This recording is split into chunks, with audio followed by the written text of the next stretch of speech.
Habitat में तब्दीलियों का बाइस बनने वाले अवामिल, the factors causing changes in a habitat. रोशनी, टेम्परेचर, हवा, मिट्टी और पानी माहौल के बेजान एबायोटिक अवामिल हैं। इन अवामिल में तब्दीलियाँ हैबिटेट की आबादी में तब्दीलियों की वजह से बनती है। सूरज की धूप ज़मीन पर एनर्जी का बुनियादी ज़रिया है।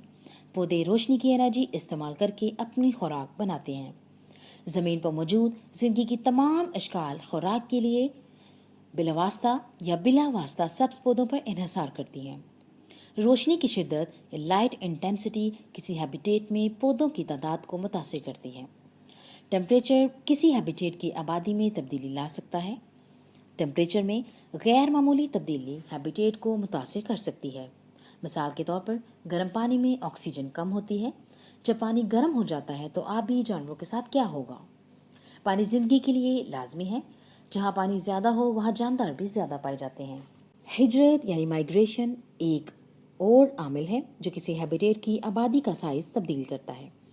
जब कुछ फ़र्द किसी इलाके में नए आते हैं तो इस इलाके की आबादी में इजाफा हो जाता है।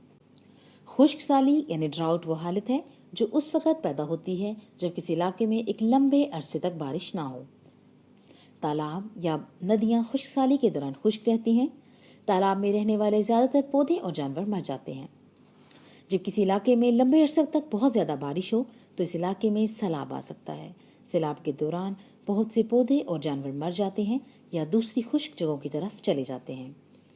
बाज़ुकात आसमानी बिजली किसी जंगल में दरख्त पर गिरने से जंगल की आग का बाइस बनती है। ज़लज़ले यानी अर्थक्वेक्स सतह ज़मीन के अचानक लरज़ने से आते हैं। ज़लज़ले किसी हैबिटेट को बड़ी तेज़ी से तब्दील करते हैं।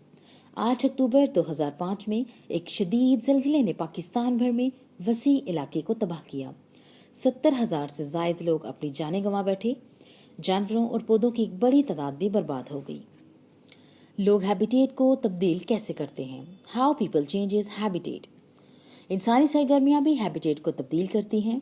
जब हैबिटेट तब्दील होते हैं तो कुछ जानदार मर जाते हैं। इंसानी बका के लिए खेती बाड़ी बहुत अहम है। लोग को खेती बाड़ी के लिए ज़मीन चाहिए जिसके लिए वो जंगलात काटते हैं। आलूदगी या पोल्यूशन हैबिटेट्स में तब्दीलियाँ लाने वाला एक और आमिल है। आलूदगी ज़मीन, पानी और हवा को नुकसान पहुँचाती है। आलूदगी इंसानों, जानवरों और पौधों के लिए नुकसानदेह है। फ़िज़ाई आलूदगी हवा को मुतासिर करती है जिससे हम सांस लेते हैं। कारखाने और मोटर गाड़ियाँ माहौल में फ़िज़ाई आलूदगी में इजाफा करते हैं। फ़िज़ाई आलूदगी हमारे सेहत और माहौल को नुकसान पहुँचाती है। हैबिटेट का तहफ़्फ़ुज़ कैसे किया जाए? How to protect habitats. वसाइल के इस्तेमाल में कमी का मतलब है कि वसाइल का गैर ज़रूरी इस्तेमाल ना किया जाए। वसाइल के दोबारा इस्तेमाल का मतलब है कि जो चीज़ें दोबारा इस्तेमाल हो सकती हैं उनको फेंका ना जाए। वसाइल की रीसाइक्लिंग का मतलब है कि इस्तेमाल शुदा अशिया इस्तेमाल करके नई अशिया बनाई जाएं।